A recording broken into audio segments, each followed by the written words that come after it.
Oh, mabirizi. Bismillahirrahmanirrahim. Assalamu alaikum wa rahmatullahi wa barakatuh. Ibrahim gemanya gange twegatiddwako munamateeka male mabirizi muna Uganda businessman akola emirimu mingi nnyo ali ntumateeka atenga mukwano gwange akantu ako nkesibako nnyo mabirizi oli mukwano gwange ni mukwano kanakisensudde tekisoboka kusangula abatankyalira mukomera abatampa buyambi abonna neze nakunyonyola obuzibu bwange nirarabba nkola ki natambulako buli wiki mbalenga ntambulako twache emirundi ebiri era nemba abasajja basaba ennanga muntu oli gino nga nagisinga akati ne basaba covid certificate si covid vaccination card naye certificate eraga empiso zombi ndoza ebyekikundi mubirabo bwane bova watenga ogenda Dubai ogenda yoti so bano ninarabba yange ndimugenda nkutiza obusibe bubwanvu bwemezi 18 ate ndibufuna wagendo ine mikwano emeka roughly seta kuwandika niye omuyeyi gwali mungi wasangudde bameka sofa out of 100 wakasangula bameka sinna bala bulungi kwa list kinche nengo oli mukusangula ate navuddeyo ndi bize osangula ki ba businessmen bannamawulire abantu ba bulijjo abantu bonna wali ogamba oli munnange saakulaba mu busibe kuba twalina forum bbiri ng'ogyeko ebya kuba prison challenge nga kizimula okunsanga ng'ogyeko ogamba nti ebya covid neera saabangayo oluusi emisana natambulako teruusi emirundi 2 mu wiiki akati buyinza okujja ku Lwokusatu ne bagamba taliiwo agenze mu kooti naye ne mbagamba nti wali omwami Martin ajja buli akooti gye nkola ki ne social media zaffe zibadde zikolanga siako program wiiki eno nafuna okwennyamira tokulabanga naye tugende mu maaso tofaayo abalya mmere bwe mutyo oli otya wala magoma jendi nsikaako mu 5 surviving that is very good badde nkulabire eyo mu upper obadde nengera ku TV wakingambye ekyo babulango nti naye kala ke badde ndaba kuba program eba ya kiro nnyo tebaba sawa zile baba kinja kwa ku TV sawa nye bevuddeko adesfe tusalawo kyo tuning ya salawo jako tuningira so omukulu yabadde asalawo n'alaba akalango ne mulaba akalango kange akumache ebyakaola nti kona ne disima mujitata kona nani ne Spark TV ne Ibrake Mukasa Ibrake ne sebo nakulaba kuva obusibe bwaka bwakoma kugwanga sikulabye nakayoka musajja mumanyi oyo musajja twakola nga banno badabu kibogala mumanyi ile byabasiba tugamu kakati awo kitegeeza eddembe lyammwe bali bajjako eddembe ly'abasibe bali bajjako wano lwaki tosinziira wano n'obaga ekiwandiiko namutaayika abantu balabenga TV paka obudde okukya eddembe lyaki eryokulaba TV access to information entertainment ekitono ekyo kinafunye ku bye tulina okulwana ne bamangereza bamangereza tuli mu kuba basibe kubateeka mu ssero nga bali bwerere ku butakwata abantu bali abisiyaga kutumalako ddembe lyaffe ya hearing kutuma internet mukomera nga tuwuza emisango ebyo tulina okulwana nabo lindako toyagala bakwate bali abisiyaga baba bakwata batwale mu makooti olutalo lwange lwenina nabo omukwata ntwale mu kooti so si byakuddaawo kumuleeta ate mukomera so kitegeddemu ekomera nakyo kyalo nayo community eri eyo ekomera nayo community eri eyo kati nga aperimu abantu 13 kakati era mbamu ab'emize embi n'ab'empisa embi kati boye basanga ali ebisiyaga bo bagamba nti ezo mpisa mbi ng'abirira mukomera mulimu ababirira mukomera bobeera wa olaba babirira mu nsi y'ebweru eri abakazi kakati ate mukomera ali bakazi oh my god so tulina ebintu bingi ebyokwegobwa ne bamangereza obutatwa abakazi baffe akuteekaawo nomala bbanga towebaka na mukazi ng'olakasidde ne mabirizi tolina mukyala omukyala sirina mukazi naye abakyala mbalina enjawulo eriwa tolaba ngo naaba akyala oli akazalujja so oyina abakyala mba n'abankyalira nga bwenkyetereza okukola enteekateeka ezikola ezifuna anaakazi awaka ono aba mukyala akyala n'agenda oli mukazi akazalujja kubanga ew'omuwulu mu kyalo wazika kera ku matano vao nogenda odakiro wazika akati bo wasa najja nakazo olujja ne lukana baga kati luyita wali ne bazanyirawo emisana ne beerawo sajja gwe menge kuwe ekifo otanya bulungi ensonga oluganda olutanya bulungi menge mpe ekifo otanya bulungi oluganda menge kuwe ekifo okuba ndi muganda kimala. Okay, tuli ku extra digest mugoba nsonga tuli ne male mabirizi muna mateeka tuzze tunyumyemuko naye after a while abadde asavinga sentence ya myezi 18 twebaza Allah nti wagimazeeko bulungi nnyo nga tolina buzibu bwonna yazina buzibu bwonna tolina lubale tolina buzibu okujjako obuzibu buli ntano bonatubulira anyway mumbeera ng'eriwo nti baya bavaayo nga baseegirinya ate basewanya ate kitanda biki ekyo nakikoze eki nakimaze bo obusibe bwali bwa kidongo bwali bwa kibbi naye twalina okubukola mwami mabirizi tugende mpola mpola tusaga nti bwa kidongo bwa kibbi nga bakuconvictinga ne bakuteekayo conviction ekigambo conviction okimanyi bonna avaawo ogenda okiteeke mu dictionary otegere kye kitegeeza conviction eba processing etambudde bakusomedde omusango weganye baleese abajulizi gukumeze kalize sibanko convicted yinze bampa epapula ebigamba nti mabirizi asana kusibwa epapula kibaluwa ya kirewa kiwanuka bajimpa 14 ku sawa atone jeno yamanyi byakola bya kiyaye so system yabaye bwetyo bwebekola so yajimpa 14 kusanga musango 14 February 2022 kuna 15 ku machana nalingina mu East African Court ate naye kenyini era ku machoko lwakera kuoza naye mu East Africa eje mwasookera naye nga amaze dokola ebbaluwa bajimpa bajintusako ku nga 14 saa musanvu kati 15 ku machanga ngina mu East African Court yali court ngeri serious abalamuzi batano bansiza njawulo basinza gisako buno busonga bwe Kampala buno bwo muzannyo gw'abasekana so buzagwa lawyer ne mutuma sawa mwenda nabagamba nti omusajja tubadde naye omusajja badde mu East Africa ne wano jono ina mugamba omusajja tubadde naye mu East Africa which was true ne sekana omulamuzi sekana lwaki to mu addressing nga mulamuzi simanyi nga mulamuzi kati ko yamuyita mulamuzi nze mmanyi nga muyayi ate kisoboka mwami male bweyogera bibyo nange ndyogera byange obanda kisoboka nze obulamuzi bwe mmanyi bugoberera amateeka teri mulamuzi gwe bagamba kuba sekana agamba kale no muyite mwami sekana Mr. Sekana bamuvuma agamba bamuvuma wakyo agamba bamuvuma nti sema kadde yakola tweet n'agamba ina katono musajja ebuki butono muze n'ensakanya tegeera sikirizibwa kuseka naye oleta ebisesa era tate mbanseka za free speech wala ku TV za Museveni okay tetudda mu bibiri tweet tugende mu maaso kakati okuda bwalo akinga anti simulamuzi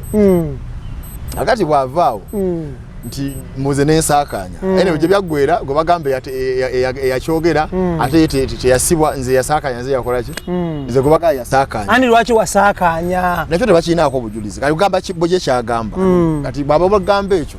ate ye kennyini n'atula ng'omulamuzi mwogwo omusango gwe bamugamba nti bamujereze nti omusajja bwe tebuwera biki n'atula ng'obalaga bajje mabirizo yajja wanambulira lwaki agamba tebukola ki kati abamulamuzi waga ekibadde sala gwakibira okitegeera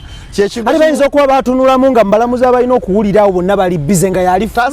toza tula musango gwo okitegeera mumateeka tekikkirizibwa ne mu common sense bamu byamateeka ne mu mbeera ya bulijjo ate olugero ekibadde sala gwakibira lwajjira w'amateeka nedda kuba ekimu ebeera mu kibira mugamba nti bakiteme egamba etya nti bakiteme egamba izo nogamba bagende babooke so era kyekyankanya naye mu 2019 yali Royal Electoral Commission kuba 20 paka 2018 n'afula mu musango nga twagala goba chairman ne Royal Electoral Commission n'agutulamu nga talina nsonyi kati abamulamuzi so musajja ali awo system 7 yamuleeta n'amuteekaawo kuyisawo byayagala naye buli kimu kirina obudde bwakyo so tewaliwo hearing mu lunaku olumu olwo essaawa ze nalina ezo lawyer wange n'amugamba omusajja amuwa obudde addemu baali baleesa affidavit ya affidavit ng'eriko ki report kya UCC uyo mukazi uyo kagwanga asayinize ekintuntu nga kiraga simanyi twagezaako okuhakinga Twitter eno ne tulaga enamba nga esimbyawo 74 billboard gayi bayita kuzaakaawe ayita abanga hacking and the number ending with 74 n'agamba zaake mumanyi simanyi nakola simanyi turukola bwe nakebera enamba eyo nereeta male so bidyawo byakiyayi so teyamba mukisago biddamu musajja mulinda ajja kujja wakiri muwemu olunaku lumaddemu yagamba musibe emyezi 18 kati nali convicted how omusibe wa bulijjo yabbye enkoko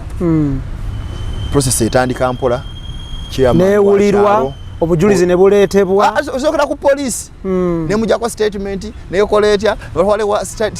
na sanctioninga ne komawo genda maso ko mulamuzi ogumanyi sigumanyi bajulizi kujja oyine kowozaako yo process komva conviction so bino byali byakiyayi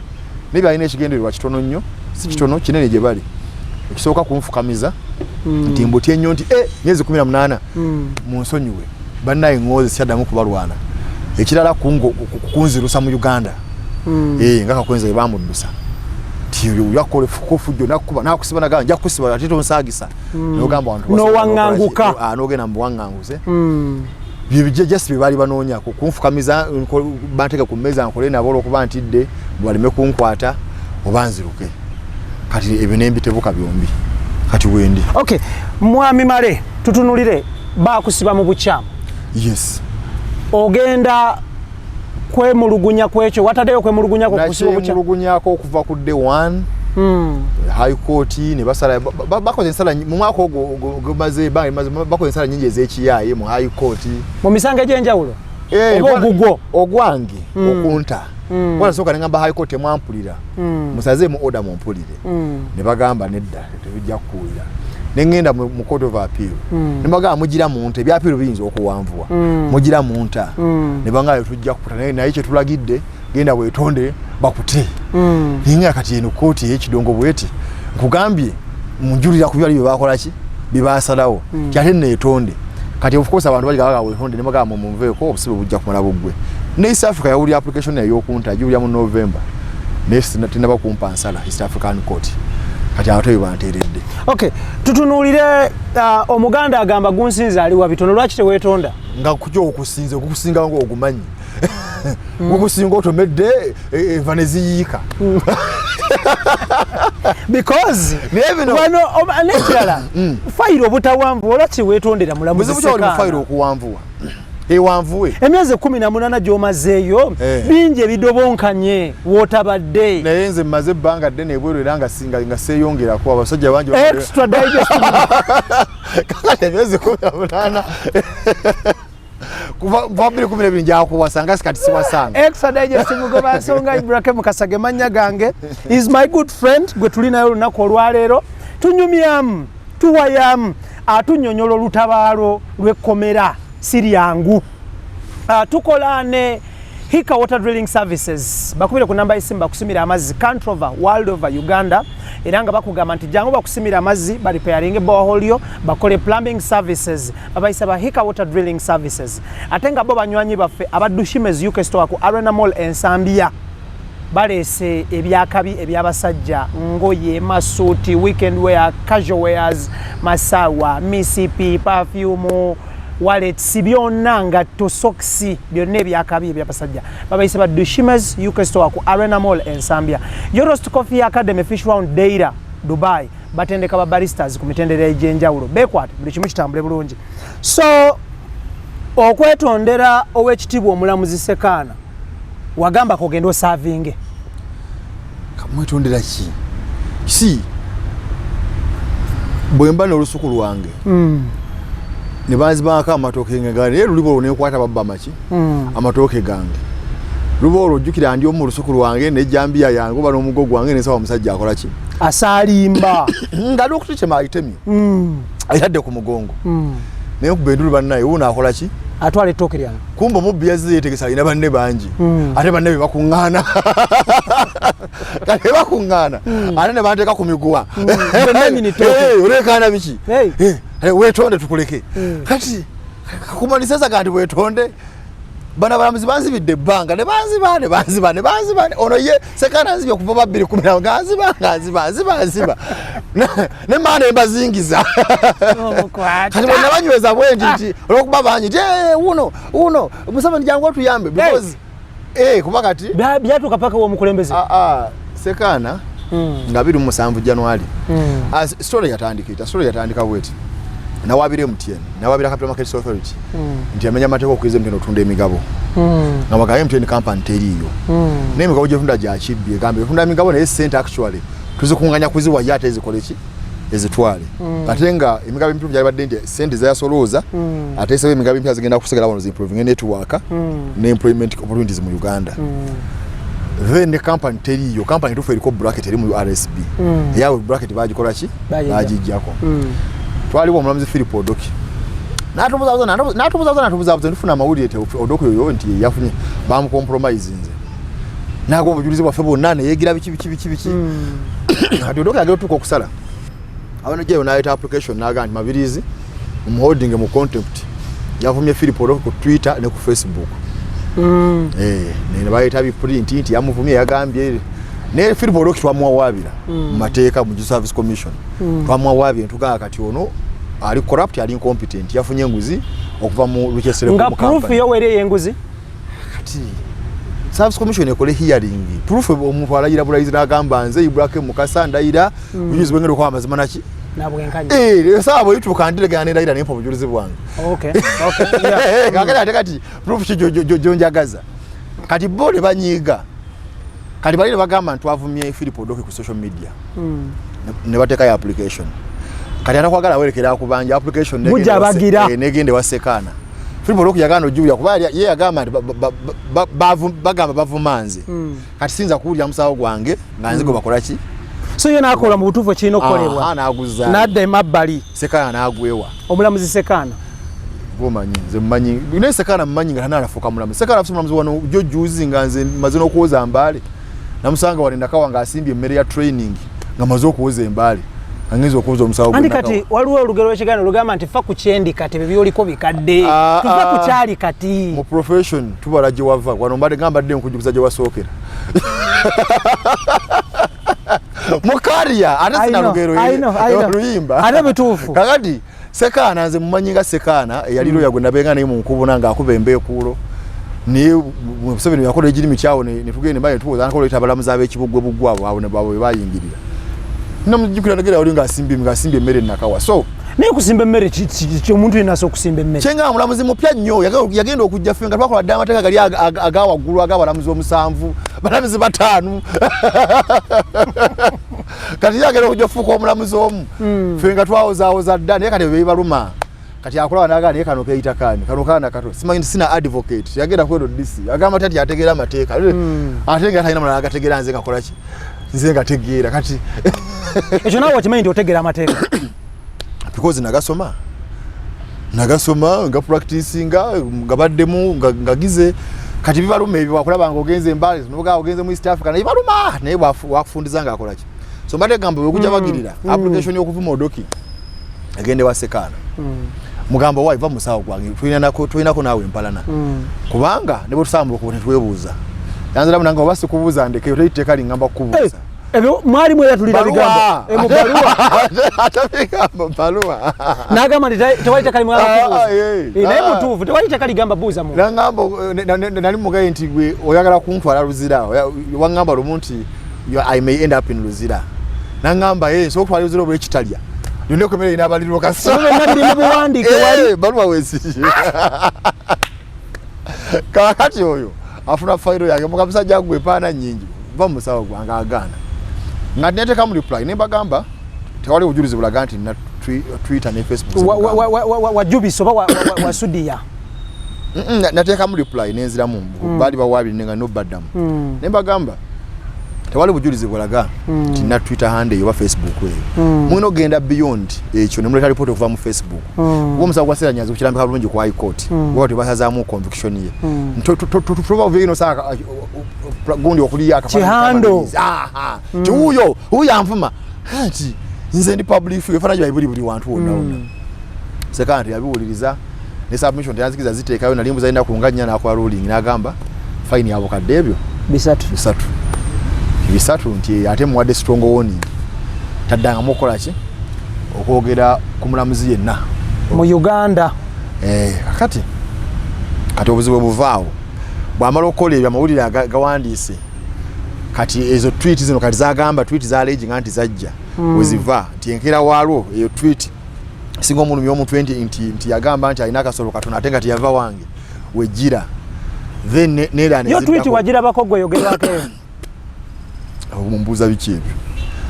nze mbira wa musala yimbo eriyo tweet nenga tiwagira bakogwe obujulizi koti zikolera ku bujulizi okitegeera tezikolera ku WOLOKOSO kati oyina gundi eno page bagira bati extra digest wanika walekawo ekigambo WOLOKOSO wakijjako ne tukyusa kale luliwo kyali kikyali WOLOKOSO ali kuweza okudda kunogali kakati n'abakutteba abantu babadde baboogera banjogerako waliwo emboozi ez'okumalwa social media mboozi z'amalwa tutuule ne twogera ebyaffe kati ekibatabanya abalamuzi ali nabo babeerako naye abeerawo kati nga Sekana alina Twitter handle kati agira bwati ne bamutaginga ne bamumentioninga ne bamuweereza linki kati nanyiga era ate mulamuzi agenda okujja mu kooti nga ajukira social media ali problem gyebakola ki so ate nga kooti obujulizi bulina okubanga buli systematic so tweet nze mbagamba tebalina bujulizi bonna bwe baleese balina be screenshot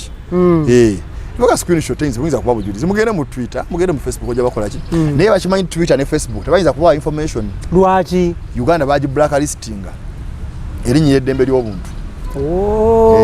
respecting a freedom of speech they violate human rights era kyekya misa muwema details muwema ku TV koti ya muganda zijukira bulungi twalizo kuwadi na ensi yo record yayo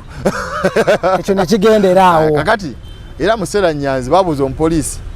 yowayi wagezaako okugenda mu Facebook ofune details n'agamba saata wana kuluno nti lwaki ndemulu gye tusabye tebatuwa ekyo kikomaawo era nyanzi ne bamwakwitinga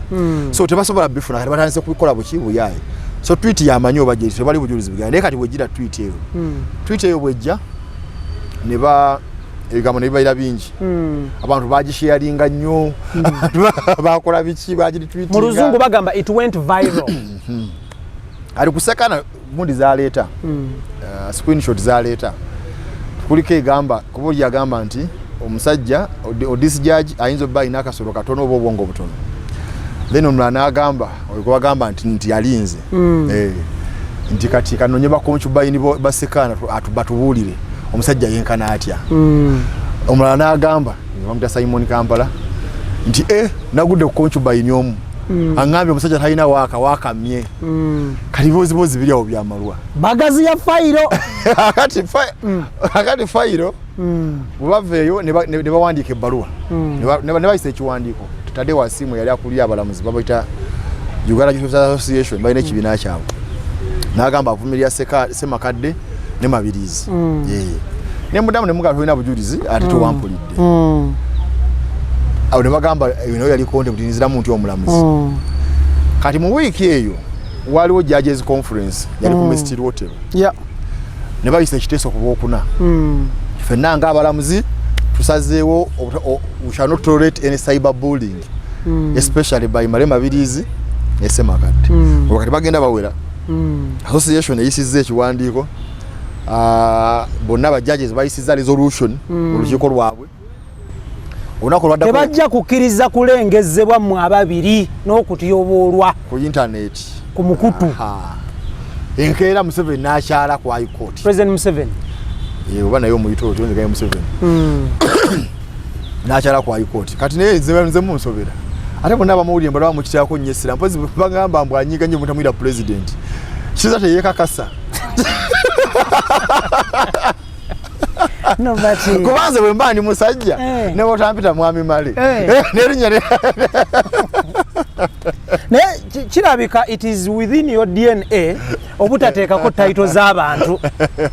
abantu bawa title nga bazi aninze oli wafuuka dokita nga yasomye obusawo nga boga dokita gundi naye kyogaba buli anajja nayigiryo gabeddagala natambulanga n'abasonga bagawe naye dokita waliwo tuyina bamuyita dokita Kanaabi teyasoma naye abeera abantu bagamba jjanjaba bulungi ati byebyo kati aba dokita ayezo bamusawo akati bano ba president abekimpatira babba obululu abakola biki okubba obululu tokyekanga okubba obululu koti zonna zakikkiriza Museveni olwabba bubbe obuzibu obuva nti bwezituuka okusalawo ekisembayo nga zeebuzaabuza naye zonna 216 216 zonna zigamba obululu oyagala tugamba nti tawangulangako nga akawangula akajjawa naawe n'akasookera ddala akawo atawe yali muyeekera nnyo obukulu yali abulina nga buli fresh nga naye sana bakulabuka nnyo olaba akabba mwina social media kati ate mu 96 awo talina mobile phone batugamba yakawuuta buva konna mwali temumanyi bigenda kati kakawe mu 8 Semogere yali awangudde wa DP kati abamulonda baali balaga wamu na 96 genda ku kirala Museveni okay obadde okyatunnyonnyola wali abalamuzi ne bavaayo ne bagamba teri kuddamu kubalebula teri kuddamu cyberbullying ku social media byonna mwababiri Museveni n'abakyalira olwokutano lwaddako enkeera kwa court bagiyita opening of new lawyer kiro gundi owalo start simanyi nda Fiona Nabasa Wolo n'agamba twajiddwa abalamuzi bavuma kiro kiwanuka n'aga twajiddwa abalamuzi bavuma atone jeno kiro kiwanuka bavumwa anyi baganye bitibwe bibafunye obukulu okusinga amanya gaabwe ge babazala nago then Owinyiddolo n'agamba kama wange saabalamuzi twajiddwa Chief Justice Owinyiddolo nze nawakanye nonde bwayi nakati parliament najigambula omusajja munanonda mwayita obuzibu nene so simulabawo nnyo naga twajiddwa era tuyambe abaloya bambudde abalamuzi babale bafudde bwerere biki kali Museveni nanga wegambe yena yafuna atakwagala yawerekera akubanja guja bagira najalaga nti babavuma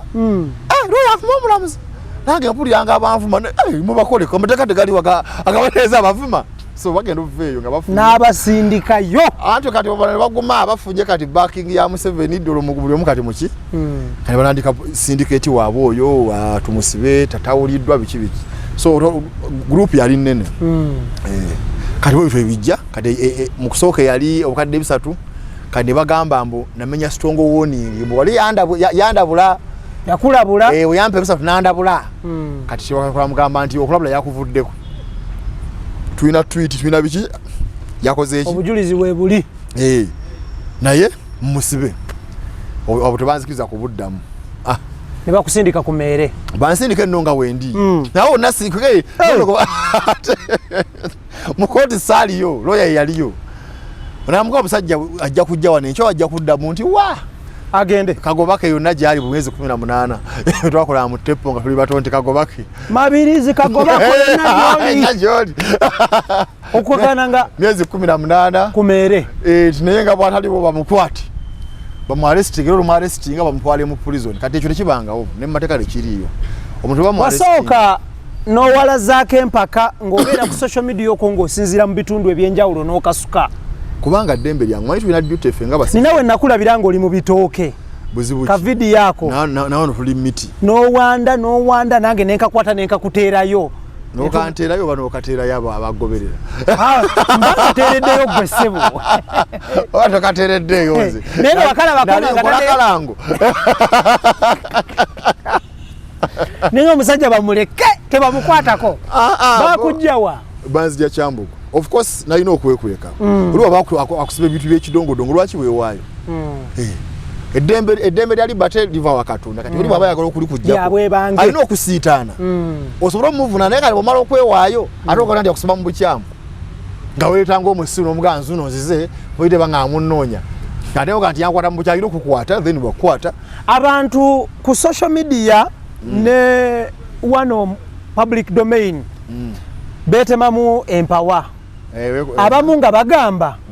nti Male Mabirizi bamusiba batya bino byonna byazaakola ate okuba abadde n'omukono gwe bayita invisible hand era abantu bakusiba nga tebakkiriza nti oli musibe invisible hand yaki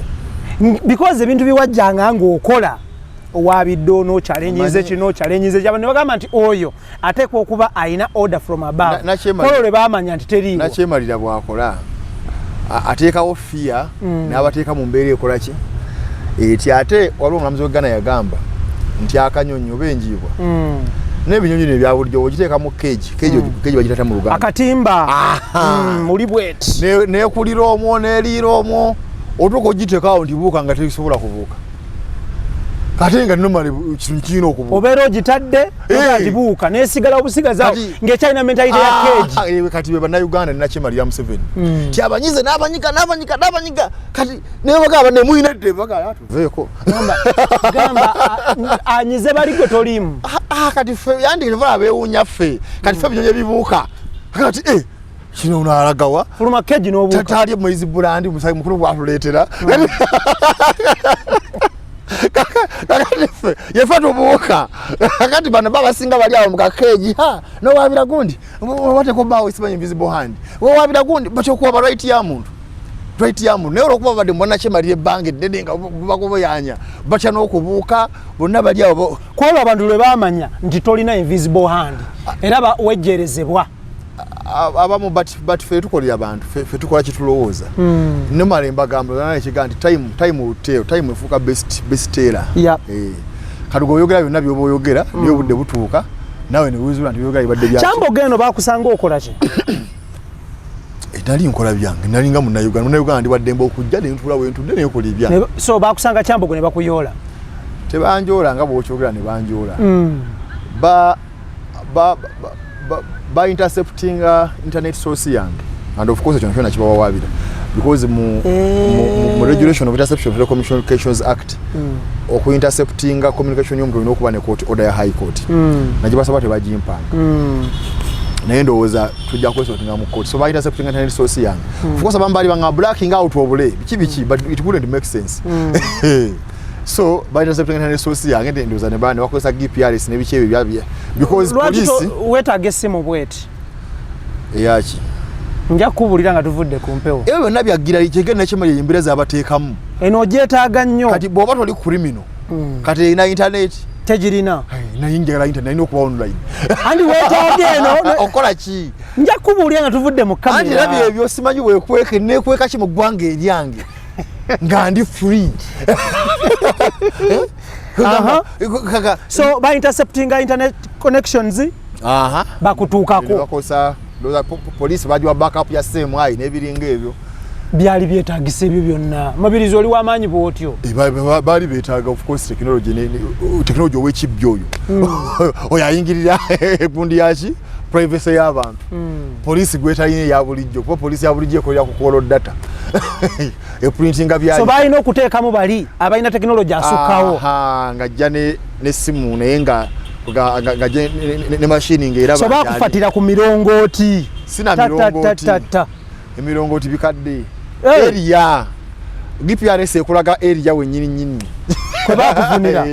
because omulongooti kati obeera omulongooti nga guli eri kasozi keeri kati awo nooba ogenda kulaba wooti kati area yennyini wabaawo ne sport yennyini kati nemulaba omusajja yanasooka laba drone ng'ejjaawo yali UBK BK ndowooza neŋŋamba naye internet yange neefuka silo nnyo manya bagiyingiridde awo nomanya nti yakwalula esiridde ng'esiridde biki waliko omusango oguli awo bano bali ku fujjo lyawo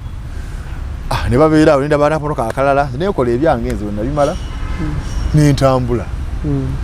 sinatambula abasajja nekaŋŋamba sebo gyebale konza nawe gyebale twagala ID yo konza ID yange ogyagaza ki tulina gwe tunoonya konze munoonyana tunoonya male mabirizi kogwe yenze ng'oli muvumu nnyo kiki baali bammanja bino ebyekidongo wakati mu group mwalimu omupoliisi awo baali bangi kuba balina emmotoka bbiri baalimu omupoliisi awo kati nze ndi wavudde ku Jinja Road poliisi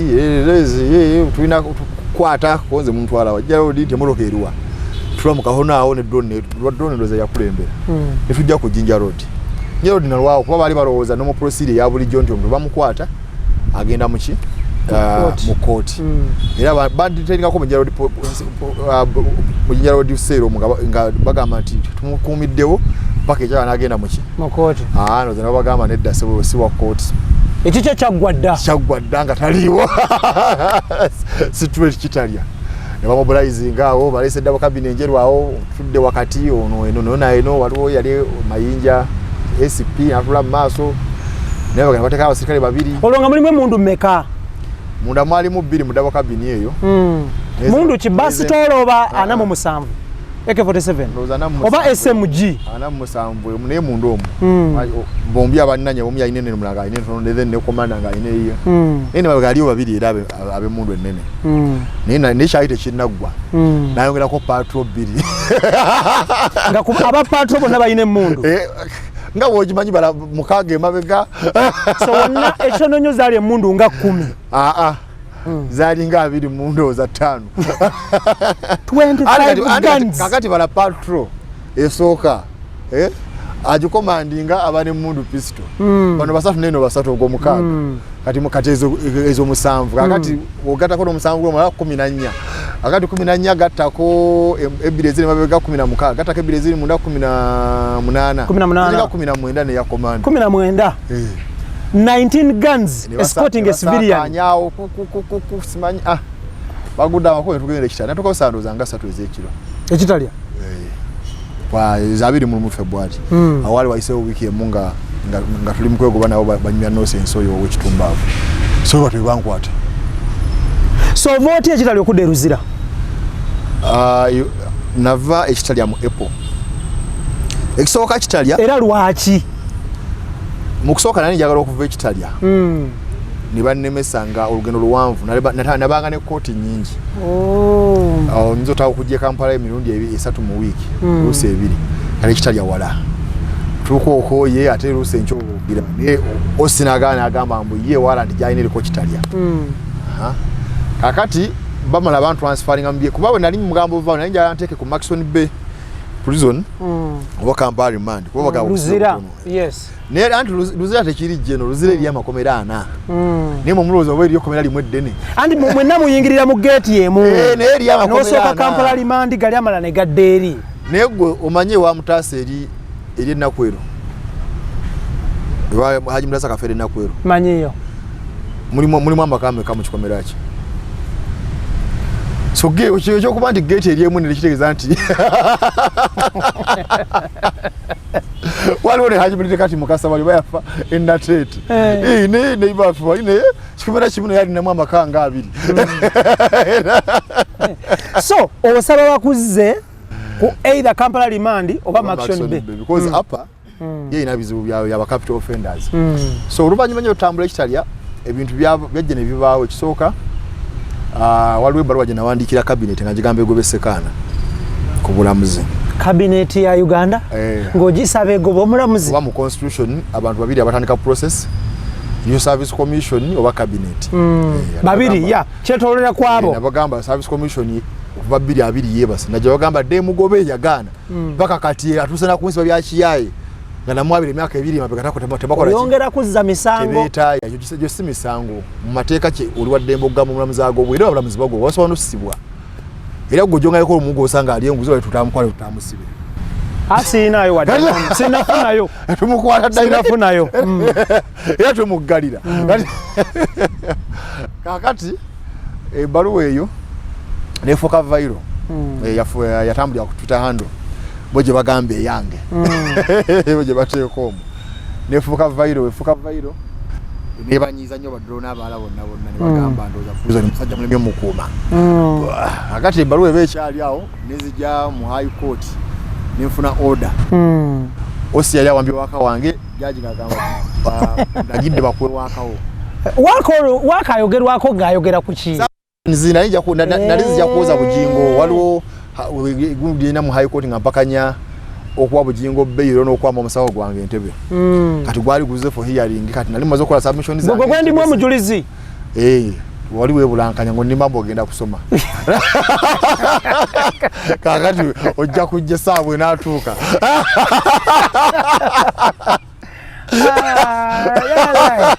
sema nange wanteekamu lwaki oyagala kuyamba gwanga kumanya mazima Alina ni mukwano gwo ssebo. Nundeka mu bintu ebitali bituufu. Byomanyi na nti sibituufu. Ojja kujja obulire kooti. Tusimanyi lwaki mutya kooti. Era kono jya nobulira kyomanyi. Nawe kimanyi wawa sibituufu. Ne mutya. Lwaki mutya embuga. Yikauti bujiyambe ko. Obudde bwa kye mu kunoonyereza omukolo gwali mu mateeka gwali mu mateeka. Njagala bali babulye ekyaliwo. Naye mwenna mutya. Multi agent services ku Awab Mall opposite Masengere bakugulira ettaka bakuguliza ettaka bakuzimbira ba overseeing yo projects mu ggwanga Uganda. Babayise ba multi agent services bekwate buli kimu kitambule bulungi nnyo.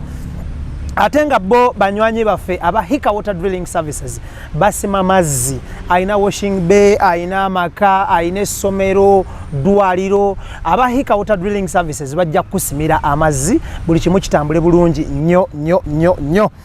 Okay, so osi awamba content wo oba submissions zo we mulugunya nzije Kampala jaja ngambo olwedde mugamba siri lwedde lwansonga omusajja yawambye ki nsaba ompe order ampe waka wange naye internet ndakuze ali mu kujinyima mulagira ampe internet nkole research ogamba mulamuzi Isaac Mwata wa High Court Mwata nagamba state nagamba no objection Mwata nagamba order njisiza waka oba mukuwe bamukudize bakwe na internet for research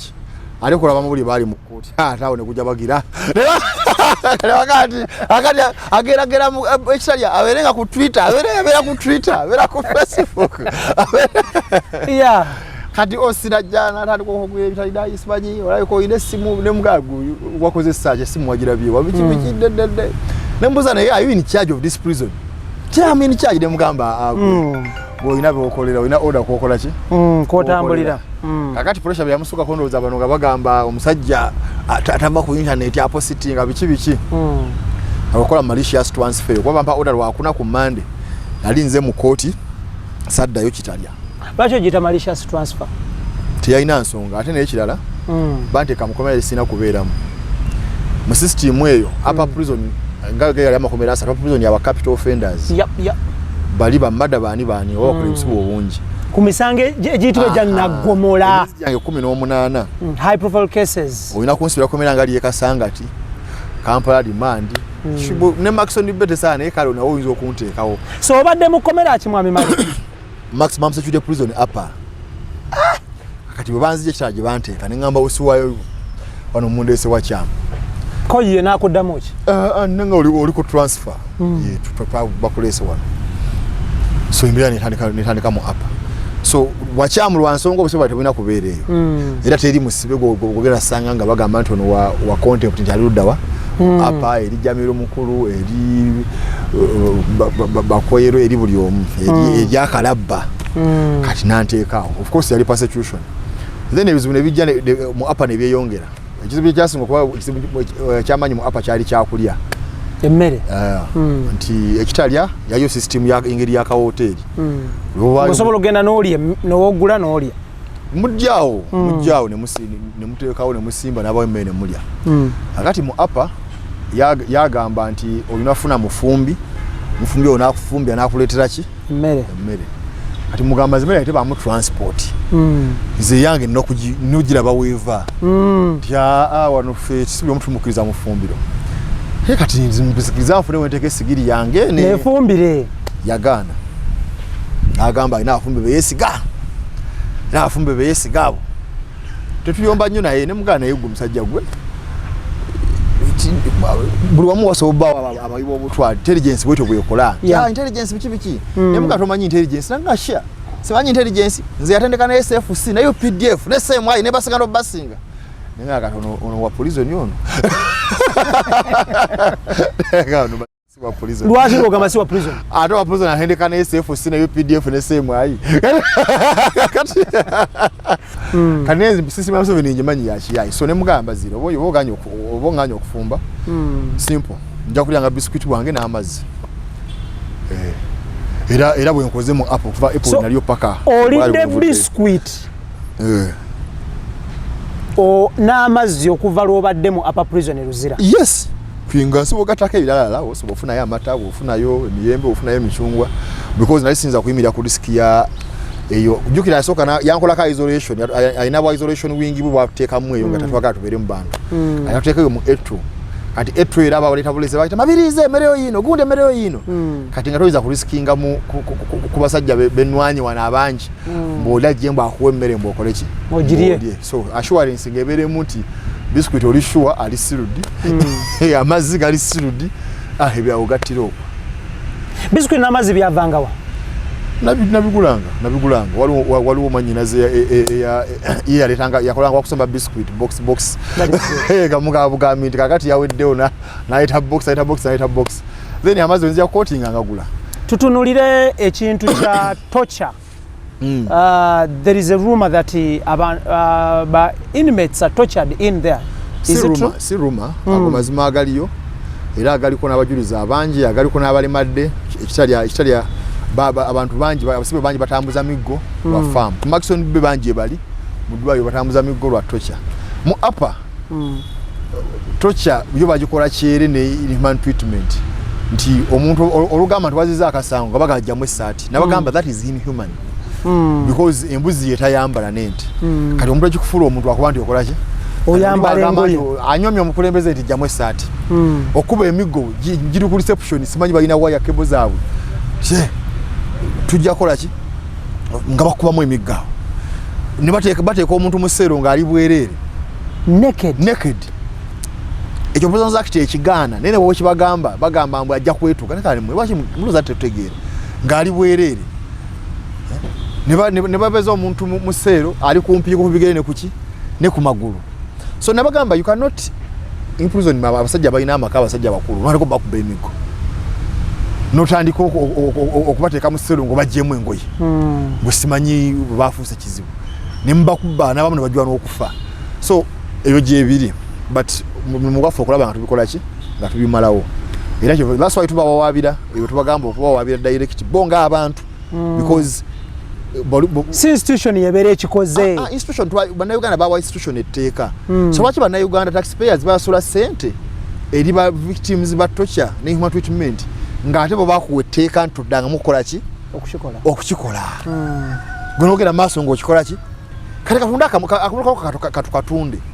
katunde ku ttaka lyo bwe guli kusinga berifu akutayize ng'ogenda kwate akulete mukoze mu kooti so babikola naye tujja birwanyisa so ebintu bino byoyogerako ebya torture mu prisons wabirabako n'amaaso go ate gayije mbadde ngaye omanyi torture mu mama ogitegeera mujije ku level gye mulowooza nti balina mmala kumujja mu njala naye ebyo nabyo gyebiri bibaayo baso omanyi ezo torture ezigenda bad era zitandika nga zakusaaga mumukuba muluza byakusaaga n'akusooza n'oyongera omusamba n'agamba ku manyoko n'oyongera omukuba ekivaamu mugenda okujjukira ng'okulokoze omukoseza omusayigutiriika mujjemu enjalo mujjemu eriiso so bw'otandika okugajjamu essaati nti osooza nti katukuba emiggo kyomusiba asaana kukubwa otuliza bafuga nga tubakubye bw'otandika kasi njali bagamba nti bwe baali mu CA bakola constitution assembly 1995 yes bakola etteka eddembe lyonna bali listinga human rights mu chapter 4 Abu Mayanja nasuka nabagamba byonna nga tubyogedde ku obote byaliwo ne kwamini byakola ki byaliwo naye obuzibu bafunanga ensonga biseera gye bawa mwe berimbika ono muyekera simanyi ono simagola ono biki so tufune eddembe nga lyo telikwatibwako ne bwe bambeera kikati ate kufondefone egamba nti notwithstanding anything zino tezijja kukwatibwako fair hearing basooka na torture slavery fair hearing ne habeas corpus nti ebintu bijja kukola ki kwatibwako so toleeta nsonga ntono musibe abo bamputtu bino tebikola ki so torture bwetyo bwetandika nti omuntu kuba tokyalinga ku faamu ne bamumenya amagulu banti lwaki oyagala kulima but dembe lyange obutagala kulima nze kote nsinikaho kulima that's why batekawo ssente bw'oba basiimye tompa ssente zo ndebitinga ize saagala kukola ki kulima nganye so eyo nabina bijagena bikyuka mpala so gyebiri nene mu apa ekitalya ompoli ogundi omusajja ajja nakuba obuntu w'emiggo nga mu Mangereza alina amayinja asatu nga bamuyira amazzi ng'alaba naye nakuba ono lubankene mu apa namusanga ku makyala avulungula abasajja mu bisooto basajja bakulu enkuba yatonnya avulungula mu bigundi mu bitaba ne mugana yo wa human rights wono kiri anu nagandi wono human rights wono human rights wanena abana banga abagera mu same way nti bogamba same way se gamba wono human left ngaba kwongera kuba tete left right mu same way yo left extra digest mugoba nsonga Ibrahim gemanya gange tuline male mabirizi atuna ratingira olutabaalo lwambuzi ekogga komera so lwe tuliko nakobe yange tuyakogga ni bali bategeza mbuzi ki bali bategeza of course obusibe butegeza nti kukaizin kukogga kwennyini nti obera mu mberanga oboya gabato yagala unokola ki okogga watulugunyizibwako gwayogera wano nedda sebantulugunya era mbampayiriza that is very good but tikiteza nti batulugunya banje batulugunya lwa class yange era nge tubankuba nkomiko ne bakubye emigomba kola ki obalaba era wabalaba and there's a time bwakwata omusajja nti ali abisiyaga bakwata nti babadde bali abiki siyaga ne babawozesa mundo mu mukomera muli mukatulabina akatula wamanyasa n'atula babawozesa ne bagamba bagende babere mu seero babere mu obusibe bwayo obukubeera obwerere biki nakumeka 3 ne bavaayo ate bava bakuba emiggo ne bakoyesa tocha tugotala banganako ne ngata basobola kutambula ne bagamba kakati mwamuwadde punishment ye mwalabi yabadde ekola ki ejamu ekyo kyakoze n'agikola nekola ki kati toshe ne vaawa so ezo situation je ziri ne bo bamala kupima munagawona atana alaga watijukira prison najigamba singa ali ekolya ku street singa yeso kulinye dembe ly'obuntu prison singa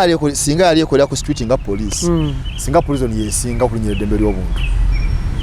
nenjawulo yekolera mu bisikosiko na mu bikomera kati bitali yabiraba obaga bayongede ko mu prison mukomano wane waba osi. Okay, Mr. Mabirizi. One, someone out there would love to know.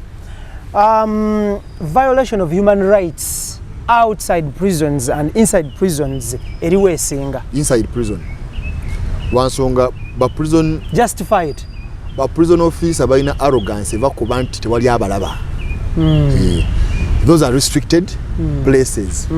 Alishuwa tewali akola ki? Amulaba. Teyingira yo kamera. Teri simu teri kino kino nakikola ki so nto omuntu ne bwafa out of torture omulamba aguwereza kudwayo lyabera Makisoni Bay ne bagamba ono yawadde embeera za bulijjo yesudde ku kizimbe yakoze ate nakola ki teri agenda mmanya ene bweru waliwo public era babu nakuba balabe kigenda muki mu maaso naye oli bamugamba entakiriza bayo bantu nino komera olagawa bosanira komera tujja kukwata kyakola ko ne police bwe mwa ajja nakola ki natuukawo so ekiri munda kibinyo kuba teri abalaba ate bonna abamayinja oli ne babanga office ningo obongo bote buli mu kigamba ati abantu balina okuweebwa human rights bakuba omuntu bajja omufiirako yes extra digest mugoba nsonga kwetuli tutunuulira of course mwami Mabirizi atunyonnyola mukomera byayitamu byalaba n'embeera eriyo banywanyi baffe aba Sun Cargo Shipping Company ku Arua Park basabaze mali from China to Kampala. Sun Cargo esangibwa ku 14 Plaza naye nga basabaze mali from China to Kampala babayise ba Sun Cargo Shipping Company atenga yo Hika Water Drilling Services esema mazzi within Uganda owa Washing Bay ow'essomero ow'amaka tukuyita jangu bakusimira amazzi aba Hika Water Drilling Services atenga yo Dushime's UK store ku Arena Mall erese ebyakabi ebyabasajja ngoye makoti masuti weekend wears casual wears office wears byonna misipi wallets ngato masawa perfume baba isaba Dushime's UK store ku Arena Mall ensambya. Okay, eyo nga tuvudeyo njagala tutunulire physically bulamu health wise ekomera lyakuyisa litya? Ekomera ekisooka buli balina kosa mu bulamu lisooka kuba psychology. So psychologically osooka kwejjamu mpewo otegeera so kinasooka otegeera nti balina oyina setting up mind yo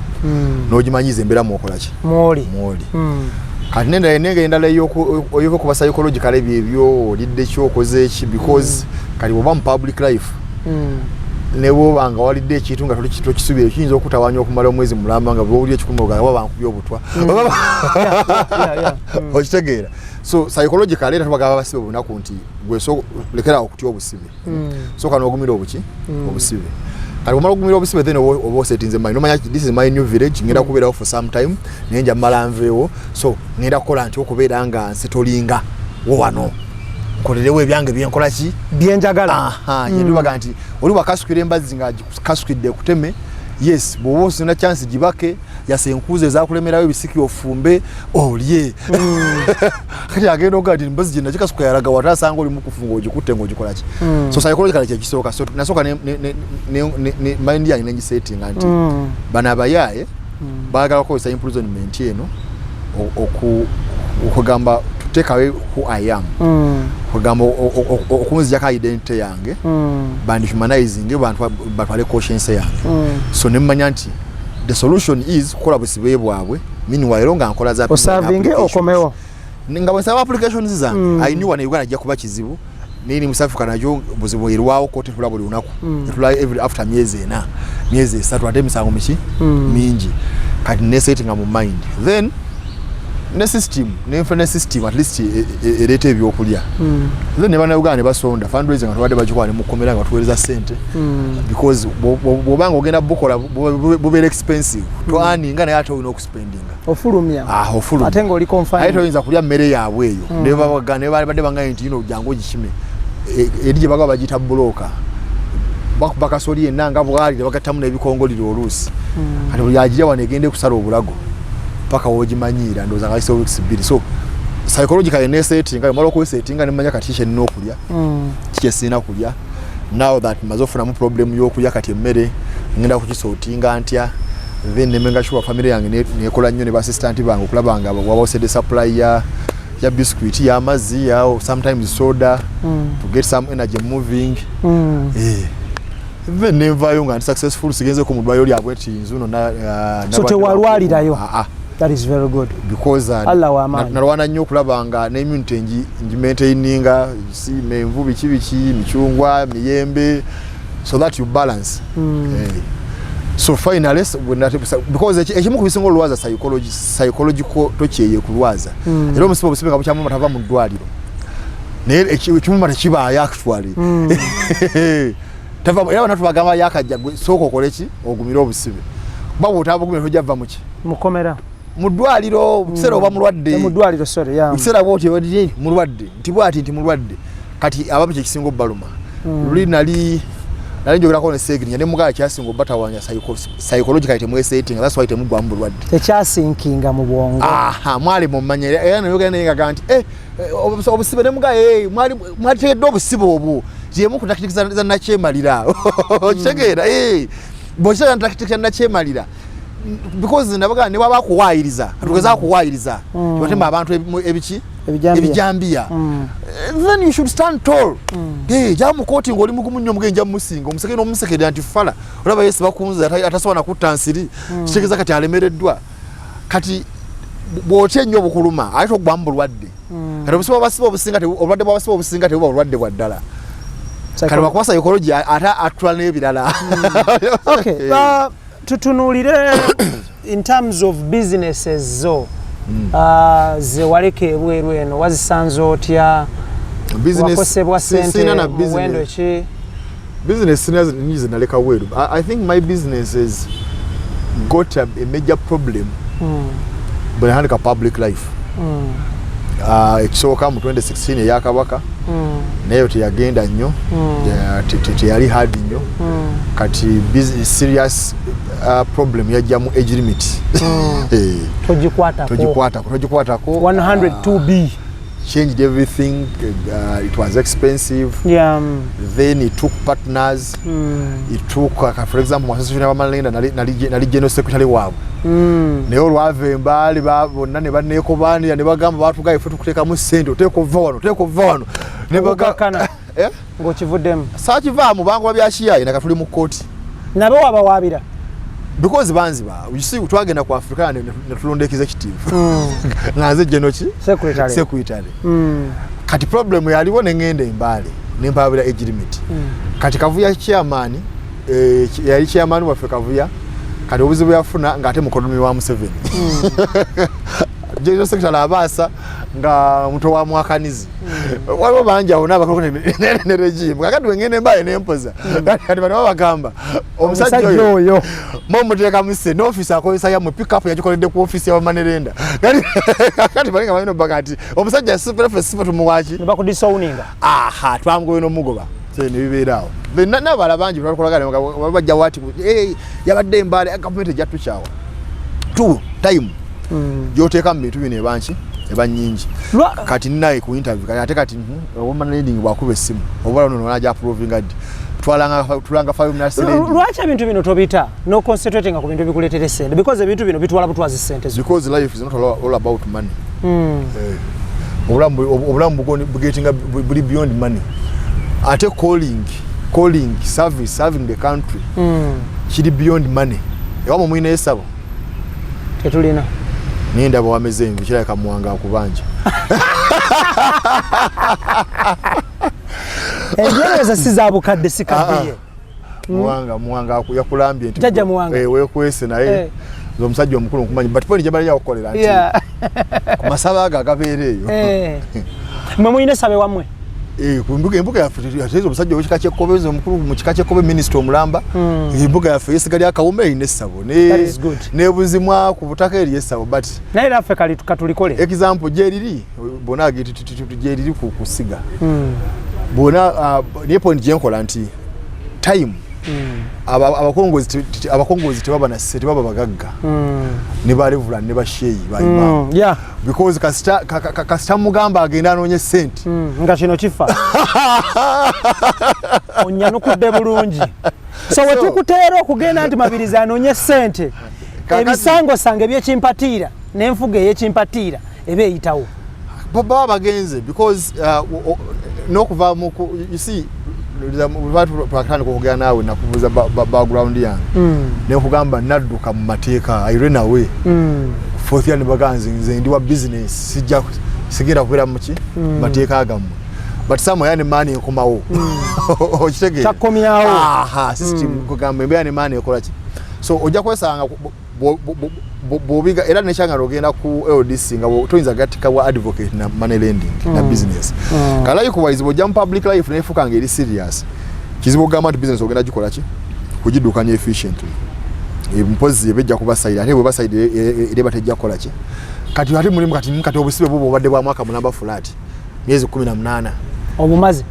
njagala tutunulire banji nnyo bavaayeeyo ne bagamba bakyala baffe tetubasanze bo abakyala wabasanze nga tebateteganyiziddwa nga tebataguddwa ekirungi oba ekibisa inawo omuntu ali awo wankala kalira nti kakati ono namutongoza kinyambyeko obutaluma busibe babasiba balina abakazi n'abaana kibayisa bubi nnyo obeera olowooza so gwe bewaleka eno bonna bajja baaki temwalina nti waliwo ekibagatta ekyamaanyi bonna buli omu yali ku lulwe ali sinnatongoza nga bakunyikiriza muwendo kyabo lwaki mbala kati ate dembe lyo omuntu bw'oba okedde ku makya kuva waka nga olinnya bodaboda lwaki ozibala omuwendo depending on the accountability yaki okubala sente z'omupozi z'okozeseza but that doesn't matter oba bameka but point is nali sinna situlingana muntu ali serious so nga tewali singa sina obligation ku bantu bano bonna abakyala bo kulika aba ayakukyalira oba abakukyalire mukomera kulika ate nabafuna kukyala mu makomera makomera bakazi be bakyalayo so abakyala teri yakyala mukomera tebalina balina kukyala waka kubanga essentially tewali nsonga batekesa mu bizibu byo waliwo gwolina intaki okuva lwavudde mukomera oba bw'olinabo intaki of course bwokomawo yabusimu ziddako awo n'okuba I know awo eddembe lye ery'obwa obwange we lyatandikidde era tetubalako kye nagambye nti mu bbanga ttono amakomera galina otandika okutuwanga eddembe lye baka n'abakazi baffe n'abakyala baffe I know Extra digest mugoba nsonga mwami male tugenda kuba tumuleka naye before we go. Emisango jojo naje waleka nga gitambula wagisanze tegiteteganyiziddwa. Emisango egimu tubadde tugiwoza. That is very good. Newe tubadde tuli mukomera tubadde wane mbadde nganzi jawo katuwoza emisango. Ate n'empya twafaire emisango 10. Jeje mpya twawaje. Katusoke tugende ku mbulango kati ninyo. Tukola ne Sun Cargo Shipping Company ku Arua Park basabaze mali from China to Kampala. Omusubuza wangali Uganda wangali China. Aba Sun Cargo Shipping Company bagenda kusabalize mali obulungi nnyo nga tewali buzibu bonna. Atenga bo banywanyi baffe aba Roast Coffee Academy Fish Round Data wane Dubai batendeka ba baristas buli kimu kitambula bulungi. Atenga enajja na 10 nabo baguddewo ettabi wano balinawo company ya catering services efumba ku mikolo kola chai ku mikolo kola juice ku mikolo etimba ku mikolo atenga batendekerawo nabo ba baristas najjo na 10 bano babayise ba Roast Coffee Academy bekwate buli kimu kitambule bulungi nnyo. Dushimez UK Store Arena Mall bakwambaza omwami wenna none kana endabikayo kye kitibwa kyo bali ku Arena Mall ensambya babayise ba Dushimez UK Store buli kyabwe kiva London. Babarista otegeeza baloya babarista bakola kachai Never coffee balina babarista. Of course. Kati barista coffee akola atya. Afumba kachai akatukanye n'omutindo gwensi yonna. Ng'okanywera mu kakopo katini bwe kati. Oye barista. Si bino gama. Eze barista manyiroya. Watuleseewo eno. Olaba ekibuga nti kati abo nabo ino bawaabira. A capital city cannot have such. Fe tulina ensonga enkulu. Tuliko ate capital city ena kuba yafenga ya Uganda kati bano bafu bana baga okuleta capital city ze Cape Town simanyeze Nairobi ibe bibuga ibakoppa byalimu obukabulu byalimu Ghana abadduka bukutambulira mu bifundu ebimu kati bagera bili tawano fe kibuga kiba kyafu ojja basimbire kuli byashiya endoza tina no musago naba banga nimukomero ogwa kesi so gamba musimanyege wandisa aba board nago je guli yes obose mu gwabo wetugendede mu kugendako mu bulango ogambe be wavudde mu komera wawabye emisango emirala 10 meka bwe nabadde mu komera wawabye emisango meka 10 mu 10 jino waji wabye oli mu komera tuweko highlights emisango 23 kuliko ki twabaze kuliko gwa KCC ogwo kuwandisa ba boda mau kuliko mau kolendagawo onaba mau muwabira ki yakolendagana y'HBHI ne Museveni ate kuliko ne Fojale wa minutes za assembly ezadp musango kyo mulala kuliko kabaka twamwabira mu constitutional court ne government ya Museveni ne Mutebi bombi kubeta kali affe kuliko East Africa yiriyo mingi ejiwakanya okunsiba sango mingi we unyachi emisango 10 ojiwabye oli mukomera yabagenda bawuza musimanyo atandikidde yakoma fe tukomangako fe bayo tukola ekomera papa siyalyo yabali kola kujja ko liberty mutatambula ngabo okola ki ngabo oyagala nene ligana business ogenda maaso teligana kutunda takalyo teligana gula taka teligana abasibe mbalabye nga basu yabana fees mukomera mwana jao naka dadi nzichimi nazimu wao nibazibala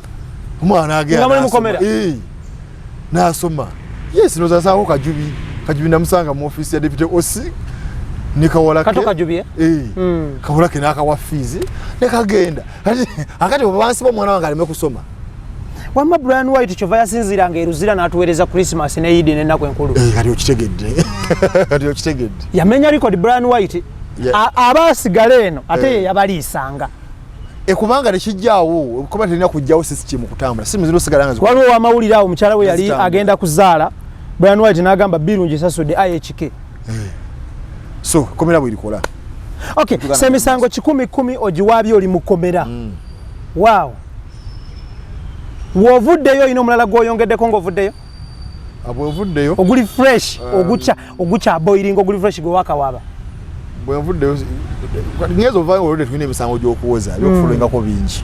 kati navayo nga 25 nali waniranga mpoza access to information y'ebiwandiiko ndagaano government zetatuwa nga lumu nali nakawanga negoba ne muhozi kayine lugaba minister of defense yanyima ebiwandiiko bye first son afande muhozi general ebitebiriyo mu republic ibibuzi bye general muhozi republic teba na first son kyeki republic bano omuntu bamulonda for temporary teba kingdom kati first kivaawa omwana w'omukulembeze wamuwabira ki afande muhozi wamuwabira ki jeno muhozi wamuwabira ki onobwa jeno otwabwa wabira eruweru wamuwabira n'obwa jeno koti yeruweru high court wagalisazemu obwa jeno misanzu kozi number 2 kati naye nga lumwe nakawa nawandikira defense n'egigamba mpe ku record za muhozi ngeri gyayingiramu amaje n'ebiwandiiko byawaayo bamuwandisiza mu inteke yawa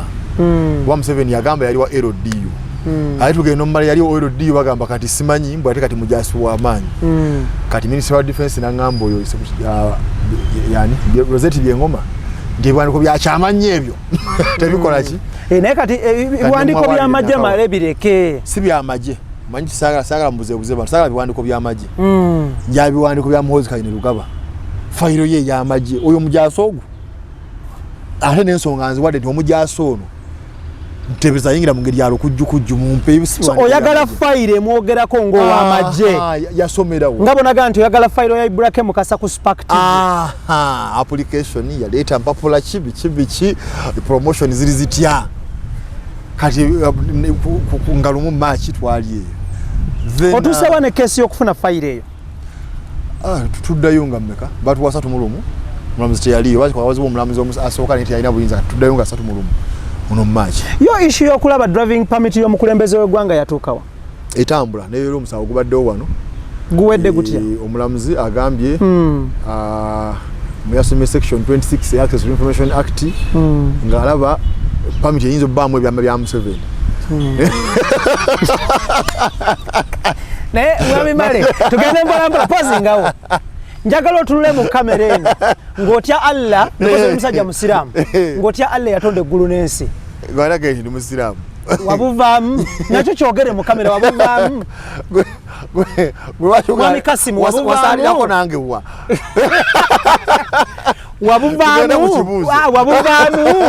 wabuvaamu twakakasa nti nabubeeramu kuba tosalangako nange wantu wonna so tobubeeranga twogere ku kibuuzo okay mu kamera eno nga gy'otunuddemu ng'otya Allah yatonda eggulu n'ensi oyagala permit eyo oba it is beyond a driving permit njagala omanyi ebbaluwa yalina ebintu bibiri one baluwa yagamba mbuulira oba ayina permit bw'aba agirina agindage yebbaluwayo yebbaluwa yange etteeka limuga mu nnaku 21 muddemu omubuulire tuli mu bbanga ki kati of course yalina kyenava mbawawaabira kati permit nze manyi Museveni tayinza kuba na permit bwe ndowooza lwaki olowooza talina permit mumenyi w'amateeka kati olaba president ebyo binagambye biri byebateeka mu bugundi yewamba buwambi bafuuli abafuna kimbu yajja alinga Biden mbu yagenda mu kalulu yajja wano yatandika okukola mu 69 yatandikira okukola yali akola mu intelligence y'obote kati intelligence y'obote ayinza bani driving permit kakadi ye permit najja nagenda mu nsiko so ayinza batagirina naye nabagamba someone out there would ask nti ku bintu ebiruma eggwanga Uganda lwaki onoonya permit is something small tatomerangako tebamutomerangako tujja kulwana ku olwanga tumubayigiriza rule of law ategeeza buli muntu yenna alina okugondera amateeka ng'omulala gakola ki owa traffic ekimunkubisa omukono bwambuuza permit nga ye Museveni tagirina ate nga naye avuga wa scenarios mmeka ze wamulaba ng'avuga emmotoka scenario esinga ezibakinga okuwaabako scenario esinga okuba y'amaanyi 221 yagala n'agumba eyo embala mu kulonda n'akomawo n'agamba akola simanyi coming back to Kampala bwategese okujja okw'amaanyi n'agamba abeerukayo yatonde bamulinde abeerukaya Masaka yatyawo yayimirira Masaka yayimirira erukaya Busega ne City Square awo naye atukanga akola ki yali yavuga yatukanga avuga uli yatukanga avuga so oli sure nti aba traffic yoko tekuli yamuyimiriza musaba permit ye babeera benyini babakuttedde SFC aba traffic ayinza okusala wali aba bakubana ba traffic abadde motoka so point eri bweti nti mu rule of law amateeka galina okukola ku buli muntu so message eri omuntu omusajja ono avuga talina permit what traffic lwakinza nsaba permit so kitegeeza system emulemi so rule of law watu watambula so leero mubadde muwulira omusango ogwo leero badde ensala tukozeza nga ndi mukomera ensala y'omulamuzi ebadde etya leero kyekugambye nti agambye agawe bisoma yonna nja gifunanga bagita ipis agambye mbu yatunulidde akabitundu 26 Access to Information Act ng'ebiwandiiko biraka byakyama nnyo eri mwayi Museveni so ogenze mu apiiru era mugambiddewo nti ateketeke mangu ngende mpakanye ebintu byendowooza ogenda kukola apiiru mu East Africa njagenda musaba tukola ya apiiru tuteekayo tuzita references obagala banna Uganda so apiiru ogitwala mu court of appeal mu high court wano magistrate okay ng'owakanya ensala y'omulamuzi ku kukuwa permit y'omukulembeze w'eggwanga temuli byakyama mu permit kuba permit buli omu aja access nga noba kukuwa temuli kye permit ba mukyama extra digest mugoba nsonga mwami male lwasha tukuleka n'ogenda n'oweereza eggwanga kale neyanza okuba nammwe tujja kwongera okunoonyaako tujja kwogera era tubeere nga sijja kusiba busungu bwa butankyalira naye nakunnyonnyola ebizibu byange Facebook page yaffe kwe tuli ku Uganda Pose Interest gye batuvunaaniramu ne Twitter kwe tuli ku Mabirizi ekikeke fundraising yaffe kyagenda mu maaso 701 881231 giddemu omulundi gumu enamba eyo mpola mpola 0701 881231 ne 0787 263 086. Thank you so much. Zombi ziri ku WhatsApp. Pick up yo eyaliko ebitabo ebingi eriwa. Pick up napangisa mpangisa. Teyali yo. Sina pick up nyongeza. Najipangisa wande ya kumugana bamuyita Mbowa. Okay. Kale tweyanza nnyo tweyanzege tetugenda kubanga tusuka olunaku olwaleero luno njagala kumwebaza obudde bwe n'okwebaza Allah musobozesa okuvaayo mu kkomera nga bulungi nnyo nga tafunye buzibu bwonna. Allah tukwebaza. Thank you so much for our brother Mabirizi. Njagala kwebaza Idris Lukwago, Daniel Mugoya, Keith Kanameto ne Senabuli ya timu gye tutambula nayo. At the end of the day mwebale nnyo mwebale ddala. Nebaza ba sponsors baffe Sun Cargo Shipping Company, Dushimez UK Store Arena Mall Nsambia, nebaza Roast Coffee Academy Fish Round Data ne Najana Nkumbi wano, nebaza baganda baffe aba Hika Water Drilling Services, nebaza ne Math Agent Services ku Awab Mall Masengere. Mwebale nnyo mwebale ddala. Thank you so much. Sigadenze Ibrahim Mukasabya olide mu program ene sibya badduka nnyo mukutu guno oba muweereza wabula bigambo by'abantu sekinom era nga bwe mubuulidde bigambo bya mwami Male Mabirizi. Mwebale nnyo mwebale ddala mubeere bulungi mweraba. Thank you so much. Naye wano so kwa disclaimer. Abasigambo bya